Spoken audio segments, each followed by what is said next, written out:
కూడా నేను విజ్ఞప్తి చేస్తా ఉన్నాను. పొరపాటున ఎవరన్నా ఈయన విషయంలో లేదు, పొరపాటున ఎవరన్నా పిల్లలు సరిగా చదువుకోలేరని మార్కులు తక్కువగా వచ్చినాయనో ఫెయిల్ అయినా ఇంకో సమస్య వస్తే దయచేసి వాళ్ళని వీలైనంత వరకు కూడా వాళ్ళని పరుషంగా హ్యాండిల్ చేయొద్దండి, వాళ్ళని మాట్లాడొద్దండి. అదేవిధంగా వాళ్ళకి ఏదైనా పెద్ద సమస్యలు ఏదన్నా వస్తే మీరు దాచొద్దండి, దాచి వాళ్ళని మనక్షోభ పెట్టద్దండి. ఎంతసేపు సమస్యలు దాస్తామో అంత సమస్యలు పెద్దవవుతా ఉంటాయి. ఈ విషయం కూడా తల్లిదండ్రులు ప్రత్యేకంగా దృష్టి పెట్టాలి. పెద్ద ఆయన చెప్తా ఉన్నాడు, నేను నా కుటుంబాన్ని నడవడం పెద్ద కష్టం కాదండి, ఇంట్లో పెద్ద కొడుకుగా ఉండి ఇంట్లో అందరినీ నేను పెళ్లిళ్ళు చేసి చెల్లెళ్ళకి అక్కలకి అందరికి పెళ్లి చేసి బ్రహ్మాండంగా చేశాను. నా కొడుకుని పెంచుకోలేనా? నా కొడుకు ఏం కావాల్సి వస్తే నేను తీర్చలేనా? నాకు బిడ్డను పెంచలేకపోతే తెలియదా అని బాధపడతా ఉన్నాడు ఆయన. ఏం చెబుతారు ఆయనకి సమాధానం చెప్పండి కదా. గత 20-30 సంవత్సరాలుగా ఇంత పెద్ద కుటుంబాన్ని లాగాడు ఆయన.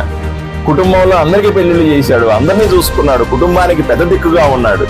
చివరికి తన కొడుకు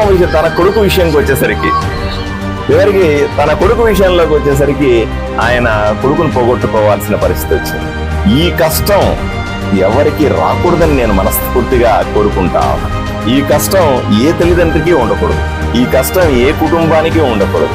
ముఖ్యంగా ఆదోనిలో ఏ కష్టంతో కూడా ఆడ మగ చిన్న పెద్ద ఎవరు కూడా ఆత్మహత్య జోలికి పోకూడదని మీ ద్వారా నేను ప్రజలకందరికీ విజ్ఞప్తి చేస్తా ఉన్నాను. పరామర్శించడానికి వచ్చినాను. 2 రోజుల కిందనే వాళ్ళ అబ్బాయి ఆత్మహత్య ప్రయత్నం చేసి రైలు కింద పడి చనిపోయిన విషయాన్ని నాకు నిజంగా చాలా బాధగా అనిపించింది. ఈరోజు ఏదో పనులు చేసుకుంటూ ఉంటే, నియోజకవర్గంలో తిరుగుతూ ఉంటే మా నాయకులు చెప్పారు, ఇలా జరిగిందండి అంటే నాకు వెంటనే పరామర్శించాలనే కోరిక కలిగింది. అందువల్లే వచ్చాను. వీళ్ళ కుటుంబంతో కాసేపు కూర్చుని ఓదార్చే ప్రయత్నం చేస్తా ఉన్నాను. ఈయనకి 2 పిల్లలు, అబ్బాయి ఒక అమ్మాయి. అబ్బాయిని ఎంతో అల్లారు ముద్దుగా పెంచాం. ఎటువంటి లోటు లేదు, వ్యవసాయం ఉంది, ఉద్యోగం ఉంది, ఈయనకి ఆర్థికంగా ఎంతో మంచి కార్యక్రమాలు చేసినటువంటి పేరుంది. ఊర్లో పెద్ద మనిషిగా ఉన్నాడు. వాళ్ళ నాన్నగారు ఉన్నారు, మామగారు ఉన్నారు ఇక్కడ కర్నూలు నుంచి. ఆయన స్థితిమంతుడు. ఇంత మంచి కుటుంబంలో అబ్బాయి ఉండి అన్ని రకాలుగా చదువుకొని ఈ మధ్యనే ఓటు వచ్చిందని ఓటేసాడు. మొదటిసారి ఓటేసాడు. అవన్నీ జరిగేది ఏం జరిగిందో కానీ తెలియదు, కానీ రైలుకి ఎదురుపోయి ఆత్మహత్య చేసుకున్నాం. మనకు నిజంగా ఎంతో బాధగా. 20 సంవత్సరాల యువకుడు ఎంతో భవిష్యత్తు పెట్టుకొని, మంచి కుటుంబ నేపథ్యాన్ని పెట్టుకొని, బ్రహ్మాండమైనగా చూసుకునేటువంటి కుటుంబాన్ని, తల్లిదండ్రుల్ని, అవ్వతాతల్ని, బంధువర్గాన్ని, ఊరిని అన్నీ వదిలిపెట్టి ఎందుకు అలా చేసుకున్నాడని పాపం వీళ్ళు ఎంతో బాధపడతా ఉన్నారు. నేను ఆదోని నియోజకవర్గంలో కానీ లేదా కర్నూలు జిల్లాలో కానీ ఆంధ్రప్రదేశ్లో ఉన్నటువంటి యువకులకు యువతలకు అందరికీ చాలా స్పష్టంగా చెప్పాలనుకుంటున్నాను. కష్టాలు అనేది సర్వసాధారణం, సమస్యలు సర్వసాధారణం. ఎవరి జీవితంలో అయినా సరే కష్టం లేకుండా, ఇబ్బంది లేకుండా గడిపే అవకాశమే లేదు. ఏ స్థాయిలో కష్టాలు ఆ స్థాయిలో ఉంటాయి. చదువుకునేవాడికి చదువుకునే కష్టాలు ఉంటాయి, యువకుడికి ఉద్యోగ కష్టాలు ఉంటాయి, ఉద్యోగస్తులకి ఆఫీసులో కష్టాలు ఉంటాయి, ఆడవాళ్లకు సమస్యలు ఎన్నో ఉంటాయి. అంతలో మాత్రాన క్షణికావేశంలో ఏదో నిర్ణయం తీసుకుని మీరు ఆత్మహత్యలు చేసుకుంటే ఈరోజు చూడండి, ఈ తల్లిదండ్రులని ఓదార్చేది ఎవరు? వీళ్ళ కష్టాన్ని ఎంతమంది మేము అలాంటి వాళ్ళు వచ్చి పరామర్శించినా ఏం చేయగలుగుతాం? వీళ్ళ నష్టాన్ని ఎలా పూడ్చగలుగుతాం? ఏమని చెప్పి వీళ్ళ బాధను తీర్చగలుగుతాం? ఇది జీవితకాలపు బాధ.